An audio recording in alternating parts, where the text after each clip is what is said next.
तैसे मद नको करू कमळापती देया संगती सज्जनांची तिने पाचारली इलबा म्हणून रूपळे आन झाली आता तैसे मद नको करू कमळापती देया संगती सज्जनांची तुका म्हणे एरे राजे विछिन्न तेथे वाडेशी न सुखा पोटी तैसे मद नको करू कमळापती देया संगती सज्जनांची मायोग पिटे तडे बेमरथम मुरम पुंडलिकाय दातुं मुनिंद्रेहि समागत तिष्ठन्तमानंद कंदम परब्रह्मलिंगम भजे पांडुरंगम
पांडुरंगा करू प्रथम नमन दुसरे चरण संताच्या त्यांच्या कृपादाने कथेचा विस्तार बाबाजे सद्गुरुदास तुका दयांचे केल्या स्मरण होय सगळे विद्यांचे अधिकरण तेची वंदू श्री चरण श्री गुरूंचे ते नमस्कार आता नागेंद्र हराय त्रिलोचनाय भस्मांगरागाय महेश्वराय नित्याय शुद्धाय दिगंबराय तस्मिन् कराय नमः शिवाय शरण शरण एकनाथा पायी माथा ठेवियला नका पाहू गुणदोष झालो दास पायांचा विठ्ठल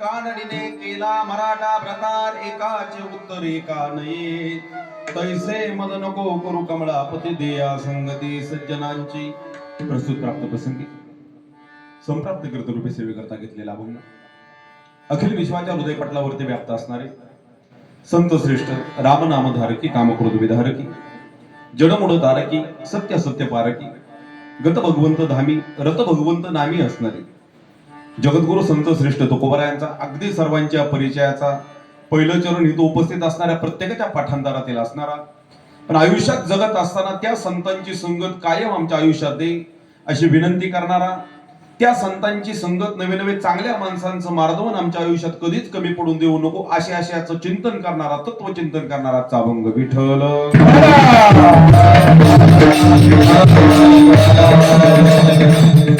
अखिल कोट ब्रह्मांड नायक कृपेने प्राण संजीवन जगत आधार श्री पंढरीश पांडुरंग परमात्म्याच्या असे मागात कृपेद्वारा मुक्त कविले तेजोनिधी ज्ञानांचे राजे जगताचे मायबाप विश्वमौली संत श्रेष्ठ ज्ञानोबराय शांती ब्रह्म श्रीमंत श्री एकनाथ महाराज प्रेममूर्ती असणारे संत श्रेष्ठ नामदेवराय भगवंताचे थोर लरीवाळ भक्त असणारे नामदेवराय ज्ञानोबरायांचे अत्यंत जीवलग नामदेवराय, निळोबराय, तुकोबराय आदी सर्व संत पंचायतन.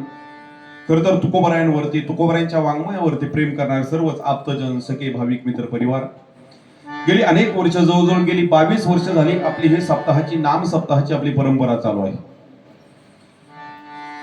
गेल्या 22 वर्षापासून नामयज्ञ सोहळा तर चालूच आहे, पण गेल्या 10 वर्षापासून आपण तुकोबरायांच्या गाथा पारायणाचं अध्ययन करत आहोत, चिंतन करत आहोत. नवे नवे तुकोबरायांच्या अक्षरांचं संवाद किंवा अक्षराचा परिचय करण्याचा प्रयत्न करत आहोत. खरं तर आवर्जून आयुष्यात जगत असताना बऱ्याच वेळा काय होतं, आपला धर्म असा आहे, बाकी तुम्ही कोणत्याही परप्रांतीय क्षेत्रात गेला तर तिथं पुस्तकांना जास्त किंमत दिली जात नाही.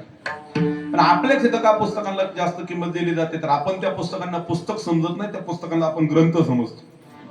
आणि ग्रंथ समजण्यामुळे आपले माथे मला नीट व्यवस्थित राहतात.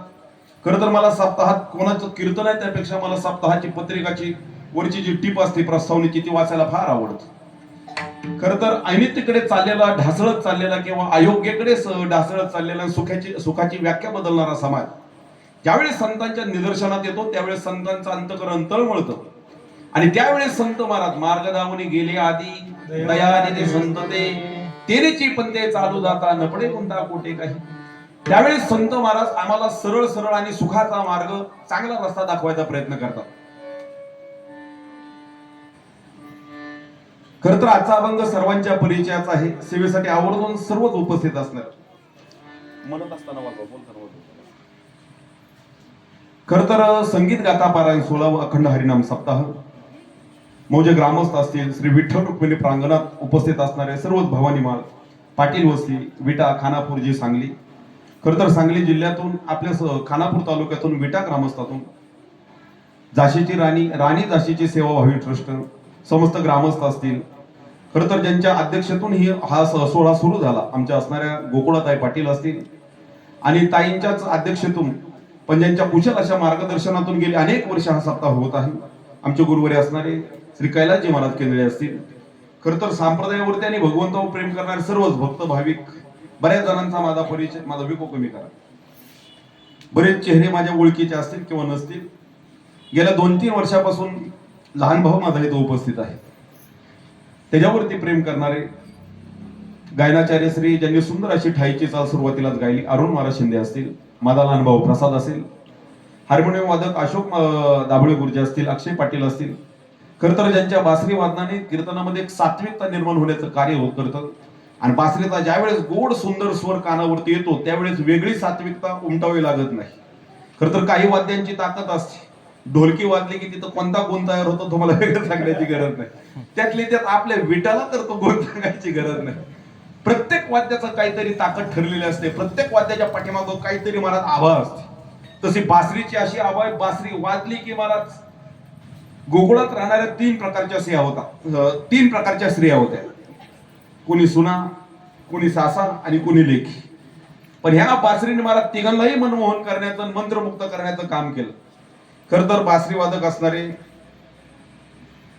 पंडित डॉक्टर असतील, तबल्याच्या साथीसाठी उपस्थित असणारे संपूर्ण सातकरी असतील. खर तर कीर्तनातील प्राण म्हणून ज्यांच्याकडे पाहिलं जातं, आमच्या संप्रदायात चोपदारांनी दंड उभा केल्यानंतर त्यांच्या पुढे एकही पाऊल टाकायचं हिंमत कोण करत नाही. चोपदारांचा अधिकार वाटतो तेवढा आपल्याला थोडका दिसत असेल, पण संप्रदायात फार मोठा असा असणारा अधिकार सतीश रूपा आप्पा पाटील असतील, सोमनाथ दादा असतील, समस्त ग्रामस्थ असतील. खर तर आजच्या सेवेचं सौजन्यदाते असणारे शामराव गोलबदादा असतील, संपूर्ण भजनी मंडळ असतील. काल आज सेवा झालेले सर्वच भक्त भाविक इथं उपस्थित आहेत. गेले अनेक वर्ष झालं आपण हा उत्सव करत आहोत. खर तर प्रस्तावना मी जास्त वाढवणार नाही. खर तर कीर्तन काय असतंय तुम्हाला वेगळं सांगण्याची गरज नाही. मला वाटतं आजचा 4-5वा दिवस आहे. गेल्या 22 वर्षापासून आपण कीर्तन ऐकत आहोत. त्याच्या अगोदरपासून आपण कुठं कीर्तन निश्चित ऐकले असतील.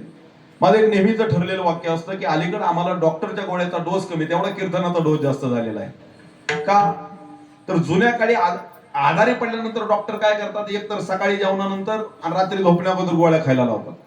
पण अलीकडे कीर्तनाचं म्हणचाल तर जुन्या काळचं नाही, मी अलीकडचं म्हणतोय. पहिलं कीर्तन ऐकायचं झालं तर कुठं तर फडावचं गाव असेल तर कीर्तन ऐकायला मिळायचं. ज्ञानोबराय तुकोबरायांसोबत वारी करायला गेल्यानंतर दिवसभर चालला आणि थकला आणि झोपला, त्याला कीर्तन नाही, थकला तरी तिथं जाऊन तळावरती हजेरी लावावी लागायची. 50 वर्षापूर्वीचा गावात कुठं सप्ताह असेल तर तिथं कीर्तन ऐकायला मिळायचं. आणि अलीकडे आपल्यासाठी कीर्तन फार सुलभ झालेलं आहे. इतकं सुलभ झालेलं आहे, आम्ही प्रत्येक गोष्टीत अलीकडे कीर्तन करत आहोत. प्रत्येक आनंदात कीर्तन करतो, आम्ही दुःखात कीर्तन करतो, आम्ही सुखात कीर्तन करतो, आम्ही आमच्या सात्विक आनंदाच्या वृद्धीमध्ये कीर्तन करतो.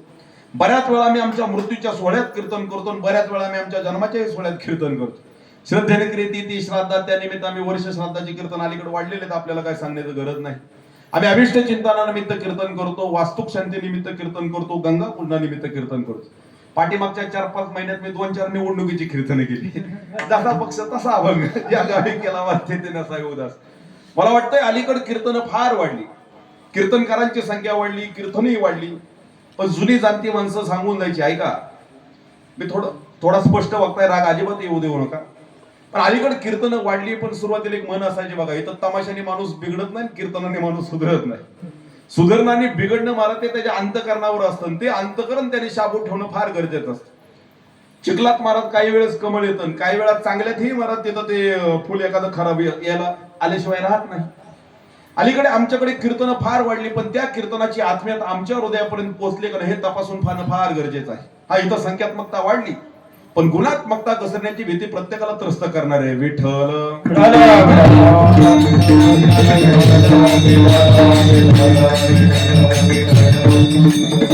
तर सेवेसाठी तुम्ही सर्व जाणते आहात.